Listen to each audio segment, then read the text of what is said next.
I'm watching an episode of Friends when it occurs to me every one of these episodes revolves around the same theme. I mean, this show could technically be called the one with the big misunderstanding because that's all the show is. One character thinks they interpret something from the other person. What did that person mean? They must have meant this. So then they run around doing their life, doing their thing, and reacting in a way as if they were right about that assumption. And then the other character says, why is that person doing that? They must be doing it because this. So then I'm going to do that. And around we go. It's just like Seinfeld. It's just like every other sitcom. The whole thing is based on misunderstandings. Now, the reason they're so funny is because we make misunderstandings, or we have misunderstandings in our own lives. So we can relate to these. If any one of these characters ever just checked in and said, hey, what do you mean by that? Hey, when you said that, this is what I thought you meant. Is that right? The whole show would fall apart. It'd be boring. It wouldn't be funny. So what makes for good sitcom doesn't make for good living. You don't live in a sitcom. I don't live in a sitcom. So checking for understanding actually will help us let misunderstandings spiral out of control. And this is the core of talking about money. This is how things shoot out of control really fast. It's like you grabbed a credit card bill and all of a sudden it felt like you grabbed an electric fence. It's because of these misunderstandings. So find out more about talking about money and listening about other people's perspective about money right after this.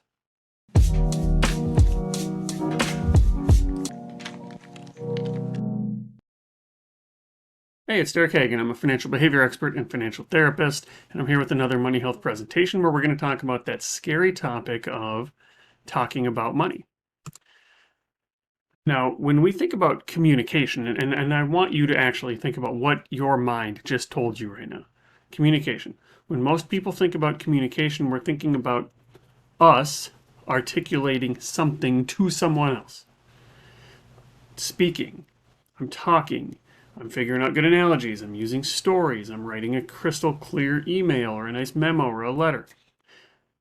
That's how we're trained. That's what we think communication is. So this is where we get people who want to show you that, hey, I'm right. And here's why. Here's my argument laid out neatly for you. Now, of course, some people could do better at their arguments, their logic, but that's what they're trying to do. Other people just want to prove how smart they are.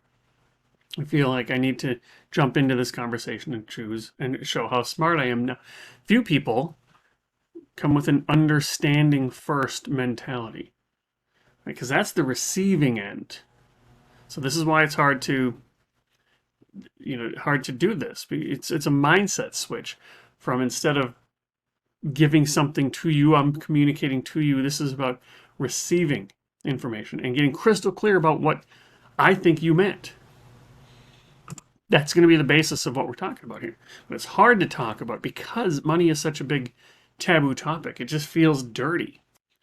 People really hate talking about money. They were raised in a way that you don't talk about money. You don't ask people about money. You don't ask people how much they make. You don't ask people how much that thing cost. You don't talk about how much you have or how much you don't have. You just don't do it. It's off the table. And money's a bigger taboo than, say, sexuality or religion or politics or weird health problems that you have, because those things can be kind of isolated. But money touches every area of your life.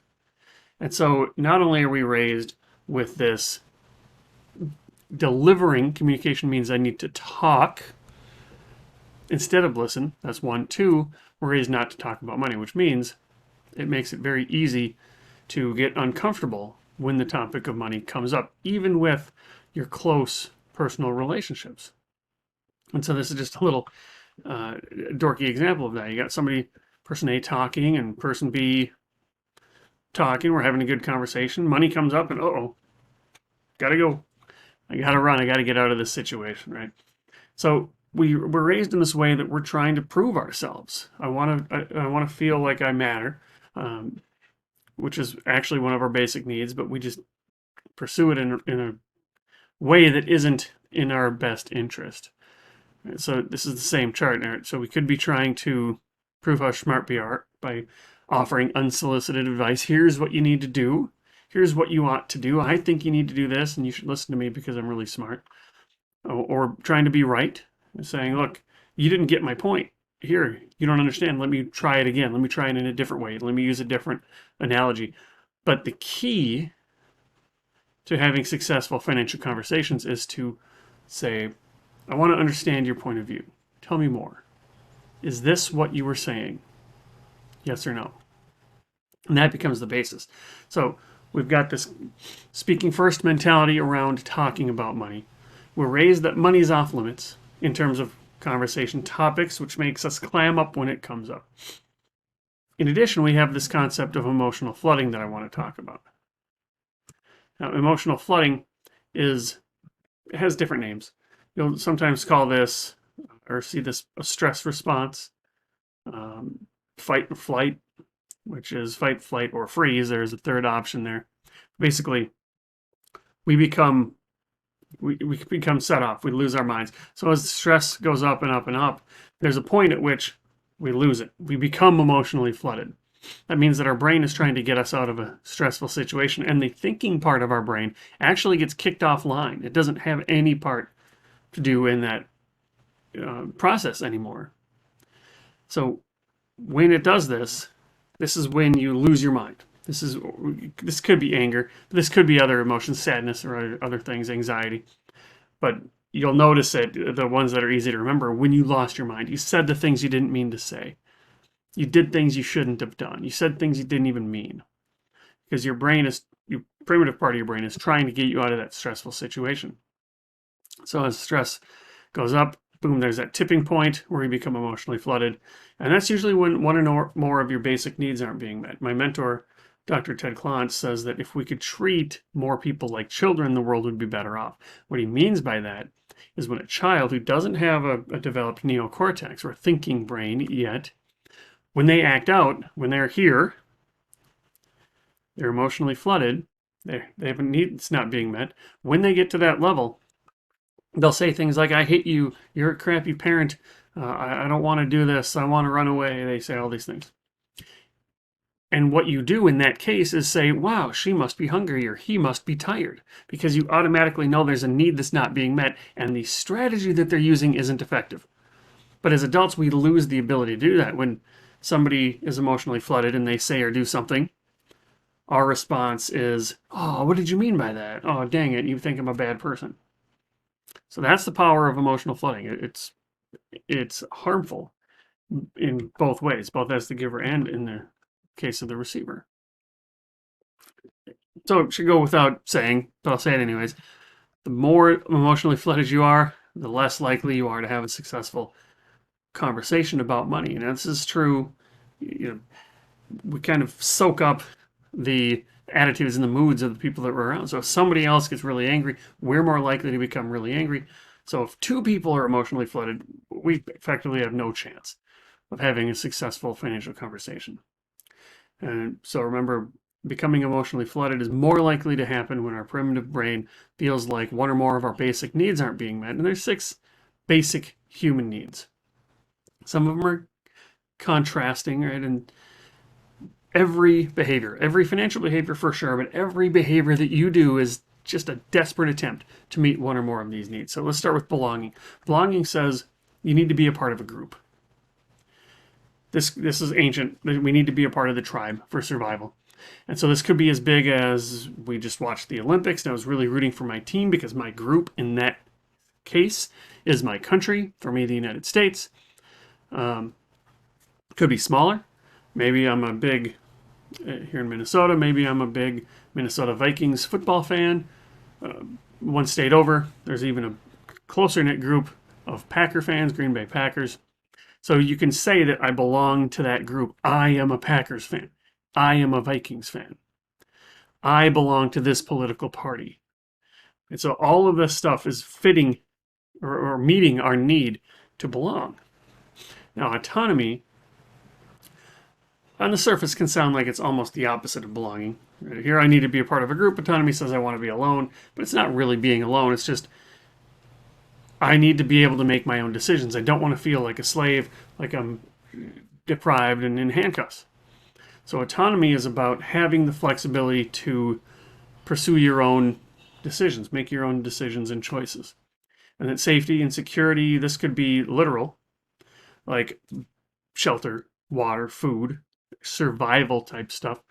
But more modern day equivalents of this tend to be, some people, for example, don't feel like they're secure if their checking account balance falls below $1,000, or if their savings drops below $20,000, or if their investment portfolio falls below $1 million, or whatever it is.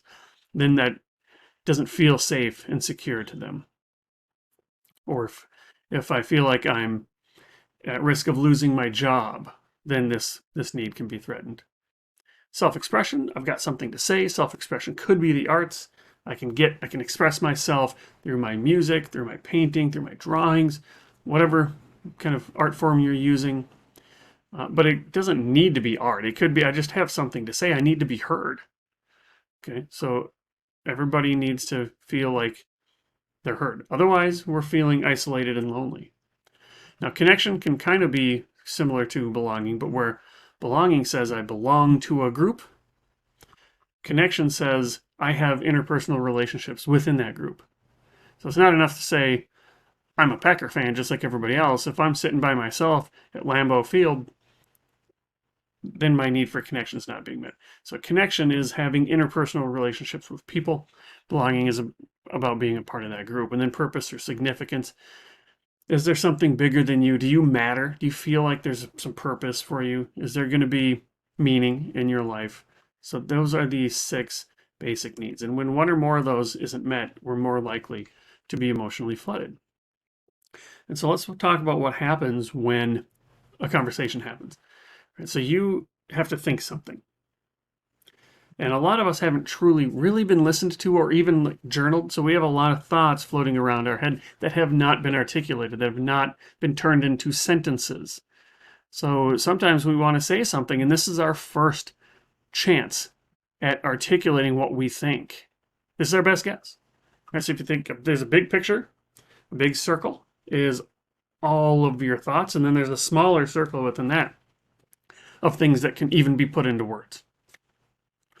And after you say something, I have to hear it. And this is the stage, this is the step that most people think communication is.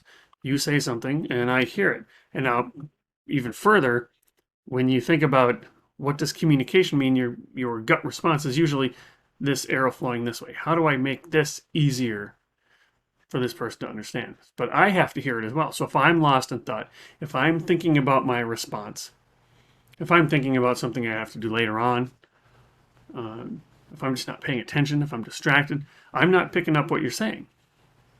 But even if I heard you perfectly, now once I heard those words, I have to make an interpretation of what I think you meant. So this is a lot of links in this chain. There's a lot of room for misunderstanding here. It's a big gap. So one option here is to take what I thought you meant, and this is what sitcoms do, and run with it. I assume I knew what you meant. And I'm going to make my assumptions, and I'm going to act as if I knew exactly what you said, because I heard you and I made a good interpretation. But remember, even if I hear your words perfectly, and even if I translate it perfectly based on what you said, there's still an arrow here that I have zero control over. This might have been a topic that you've never articulated before. All right, so the next step then is to just check for understanding, offer what's called a reflection. This is called reflective listening. Here's what I heard you say, is that right? That's it. I mean, with practice, there's different ways you can do this, but effectively it's, here's what I heard you said. Is that right? Is this what you meant by that?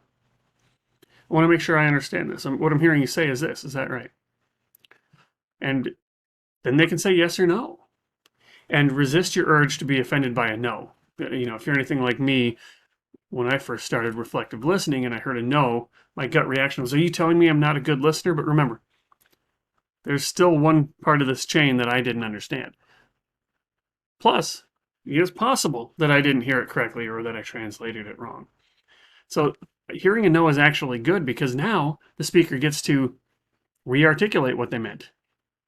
Because if I didn't check in with a reflection, I would have ran off with the wrong assumption. So put on that listening first approach. And when you do this listening approach, try to use reflective listening. Don't ambush people if you have something you want to talk about. That's going to put somebody at a heightened risk of emotional flooding. Instead, ask for a time to talk about something. Use reflective listening. Try to understand their point of view, and then reverse roles, and they can try to understand your point of view, and then you can get on the same page. And when you and your partner, for example, are on the same page, then it's not me versus you, and then it's about us versus this problem. That will help you have better, productive financial conversations. So you only have one life. Live intentionally.